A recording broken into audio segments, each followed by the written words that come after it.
Welcome into the Poetry Tavern, a place to discuss both reading and writing poetry, spotlighting new poems and ideas every week.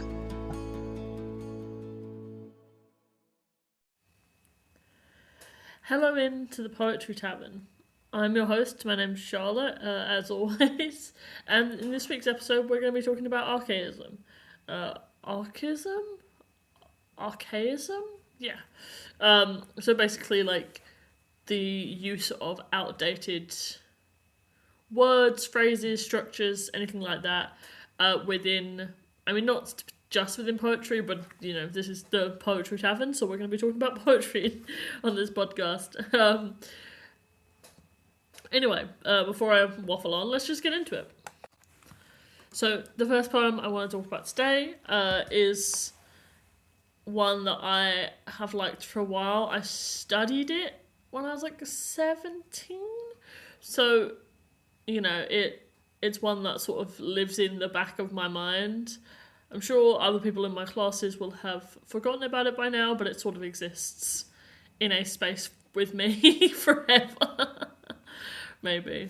We'll see. But it's Ode on a Grace and Perry Urn by Tim Turnball. Hello. What's all this here? A kitschy vase some Shirley Temple monk has knocked out, delineating tales of kids in cars on crap estates, the Burberry-clad louts who flail their motors through the smoky night, from Manchester to Motherwell or Slough, creating bedlam on the Queen's Highway. Your gaudy evocation can somehow conjure the scene without inducing fright, as would a Daily Express expose. Can bring to mind the throaty turbo roar of hatchbacks tuned almost to the breaking point, the joyful throb of UK garage or of house imported from the continent, and yet educe a sense of peace, of calm, the screech of tyres and the nervous squeals of girls too young to quite appreciate the peril therein, are heard, but these wheels will not lose traction, skid and flip, no harm befall these children. They will stay out late forever, pumped on youth and ecstasy, on alloy base and arrogance, and speed the back lanes, the urban gyratory, the wide motorways, never having need to race back home for work the next day, to bed. Each girl is buff, each geezer toned and strong, charged with pulsing juice which, even yet, fills every pair of Calvins in each thong, never to be deflated, given head in crude games of chlamydia roulette. Now see who comes to line the sparse grass verge, to toast them in buckfast and diamond white, rat boys and cornrowed cheerleaders who urge them on to pull more burnouts or to write their donor O's as signature upon the bleached tarmac of dead suburban streets. There dogs set up a row and curtains twitch as pensioners and parents telephone the cops to plead for quiet, sue for peace. Tranquility, though, is for the rich. And so, millennia hence, you garish crock, when all context is lost, galleries raised to level dust, and we're long in the box. Will future poets look on you amazed, speculate how children might have lived when you were fired, lives so free and bountiful and there, beneath a sun a little colder declare, how happy were those creatures then, who knew the truth was all negotiable, and beauty in the gift of the beholder. So this poem is actually based on two things. Firstly, it's talking about a Grace and Perry urn that exists. It's a really cool piece of art that sort of depicts this, like, life of youths in England, of, like, working class youths in England. Really interesting piece of art that, like, yeah. Anyway, so hence the title being Ode on a Grace and Perry Urn, but then also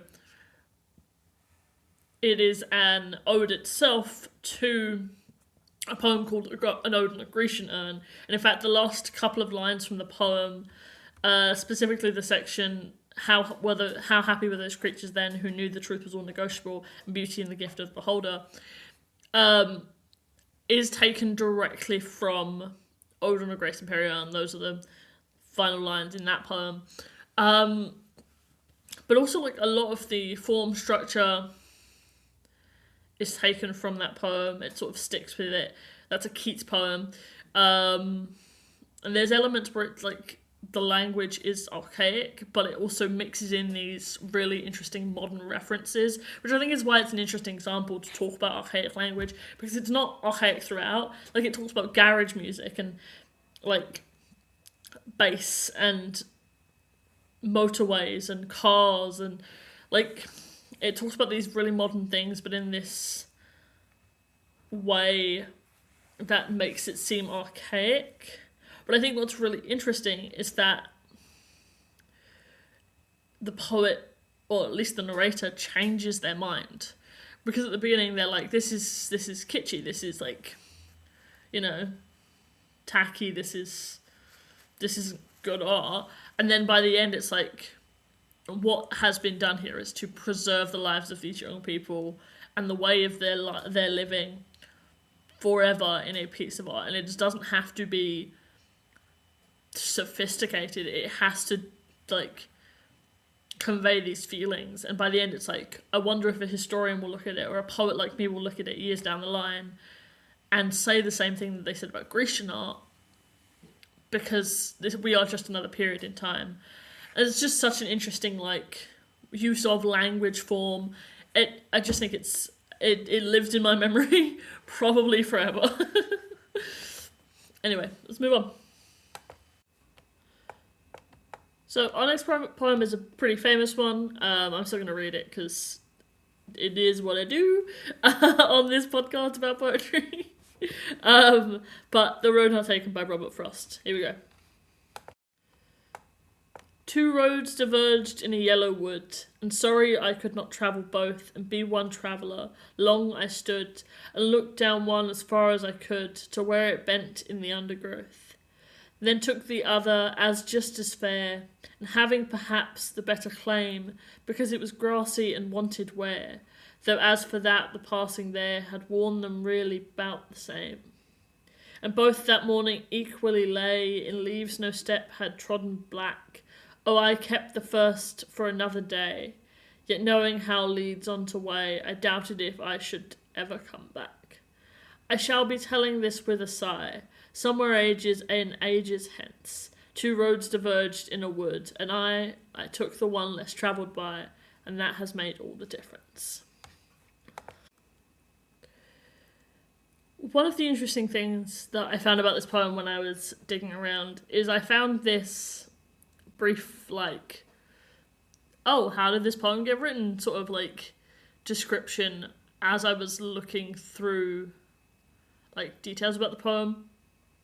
And it talks about how Frost and Edward Thomas, like, this was written about the walks they'd take together, and how Thomas was often indecisive.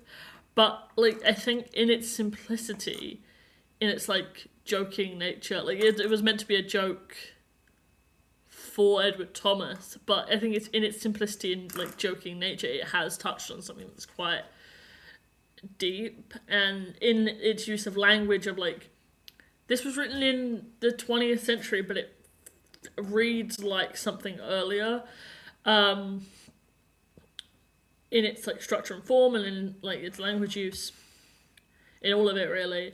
But it is a poem about possibility, and being about possibilities, it is a poem about the future.